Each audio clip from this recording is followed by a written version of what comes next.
teman-teman semua, Assalamualaikum warahmatullahi wabarakatuh. Halo teman-teman kelas 4.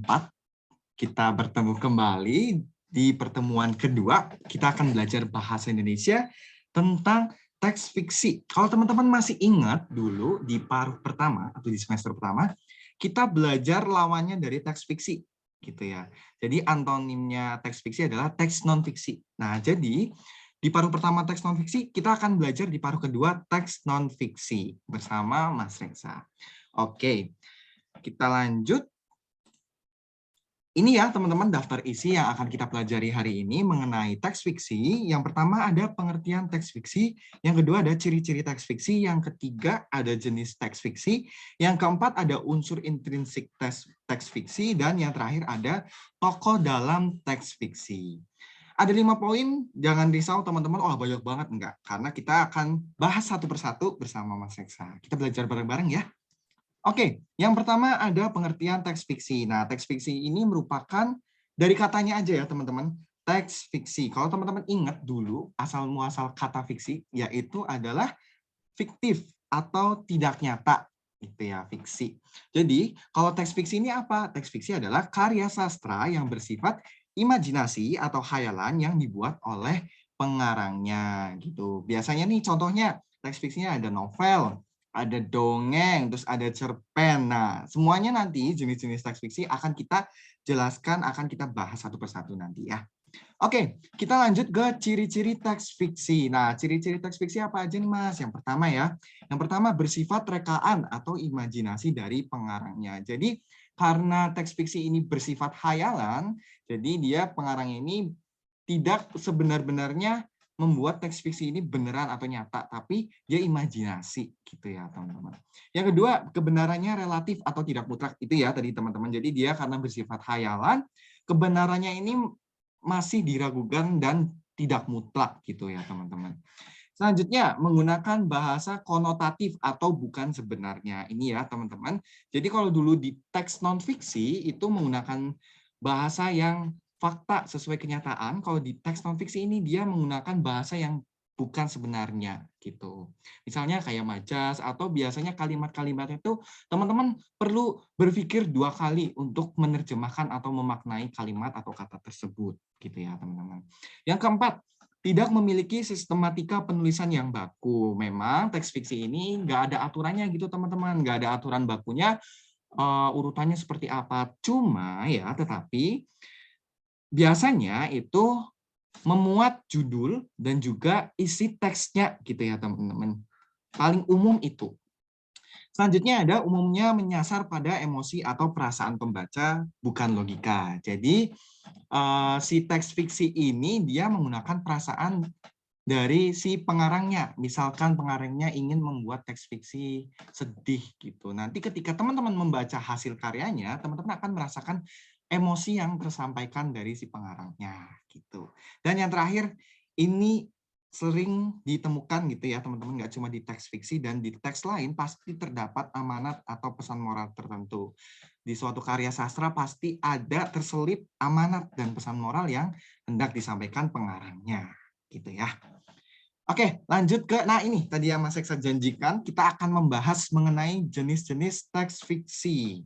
Ya, yang pertama ada dongeng. Dongeng adalah cerita yang tidak benar-benar terjadi yang dikaitkan dengan pendidikan moral agar anak-anak berperilaku baik. Gitu ya teman-teman. Jenis dongeng ini ada 5 teman-teman. Yang pertama fabel. Fabel ini teman-teman pasti nggak asing, dia bercerita mengenai binatang gitu ya teman-teman. Jadi cerita tentang kehidupan binatang yang dunianya sama dengan manusia dan binatang tersebut dapat berperilaku seperti manusia. Contohnya, misalkan teman-teman pernah dengar Kancil Pencuri Mentimun, atau teman-teman pernah nonton kartun di MNC TV yang judulnya Pada Zaman Dahulu. Nah, itu dia berperilaku seperti manusia gitu teman-teman. Cuma intinya dari cerita fabel itu adalah ingin menyampaikan pesan yang atau amanat yang akan disampaikan gitu teman-teman. Yang kedua ada legenda. Nah, legenda ini merupakan cerita yang mengisahkan tentang asal-usul terbentuknya suatu tempat atau kejadian. Nah, biasanya legenda ini diceritakan turun-temurun gitu teman-teman. Contohnya, legenda asal-usul terbentuknya Candi Prambanan atau legenda Batu Menangis. Nah, itu salah satu bentuk dari contoh dari dongeng legenda. Selanjutnya ada mite atau mitos ya. Seperti kata dasarnya juga mitos, yaitu cerita rakyat yang menceritakan tokoh gaib gitu ya. Misalkan nih teman-teman pernah nonton film Tinkerbell, nah itu salah satu bentuk mitos karena peri ini tidak ada di dunia ini gitu teman-teman. Dia hanya ada di cerita fiktif atau fiksi. Contohnya lagi, misal teman-teman pernah dengar Dewi Sri. Dewi Sri ini adalah Dewi Padi atau keberkahan untuk para petani. Nah itu dia mitos gitu teman-teman. Tapi biasanya dipercaya oleh suatu kalangan masyarakat. Yang keempat ada sage. Nah, sage ini merupakan kisah yang menceritakan kehebatan atau kepahlawanan seseorang. Misalkan teman-teman pernah dengar tokoh Jaka Tingkir dan ceritanya, nah itu salah satunya. Oke, yang terakhir ada parabel, yaitu cerita yang mengandung nilai pendidikan, agama, moral dengan menggunakan perbandingan. Gitu. Misalkan teman-teman pernah menonton menonton kartun cerita Sopo Jarwo. Nah, itu salah satunya. Adit Sopo Jarwo itu ya, teman-teman.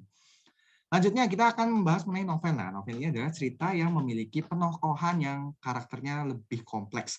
Ada urutan babnya, terus juga cukup panjang dan ceritanya juga cukup kompleks. Misalkan novel Laskar Pelangi. Nah, itu merupakan salah satu bentuk novel contohnya.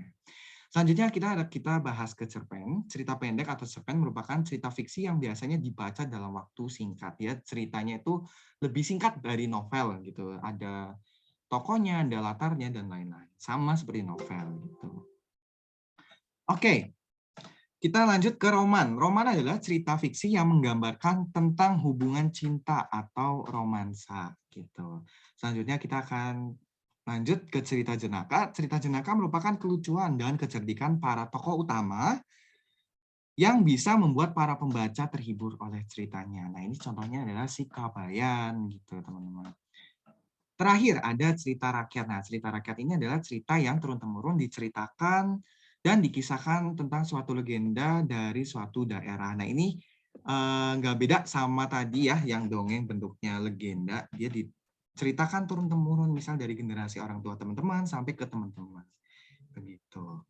Kita lanjut ke unsur intrinsik. Nah, ini teman-teman pasti udah mengenal lebih ya, pasti udah tahu banget. Yang pertama ada tema pasti teman-teman udah tahu banget gitu ya. Tema adalah gagasan atau ide dasar dari cerita.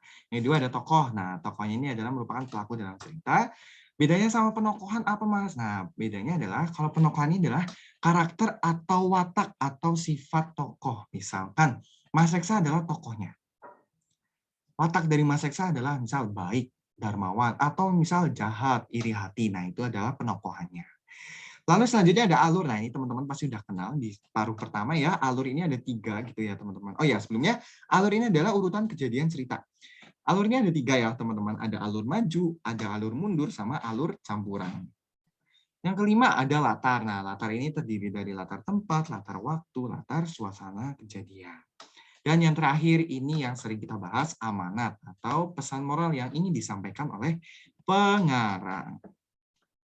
Oke, tadi kita udah membahas mengenai tokoh dan penokohan, kita akan lebih fokus ke tokoh gitu ya teman-teman. Jadi tokoh teks fiksi ini dibagi jadi 2 gitu ya teman-teman. Yang pertama ada tokoh utama, sama yang kedua ada tokoh penengah. Kita bahas satu-satu.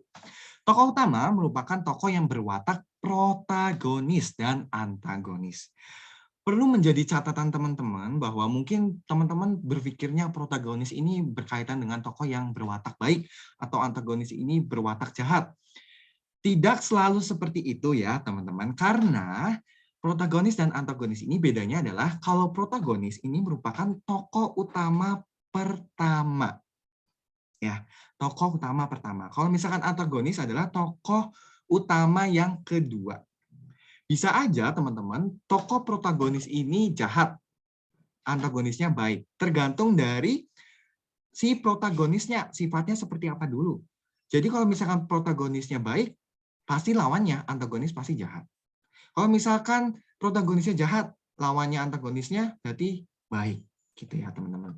Lalu selanjutnya ada tokoh penengah. Nah, tokoh penengah ini merupakan tokoh yang berwatak tritagonis. Dulu kita pernah bahas ya teman-teman. Tritagonis ini merupakan tokoh yang bersifat netral. Dia membantu menyelesaikan konflik antara protagonis dan antagonis. Seperti itu ya teman-teman.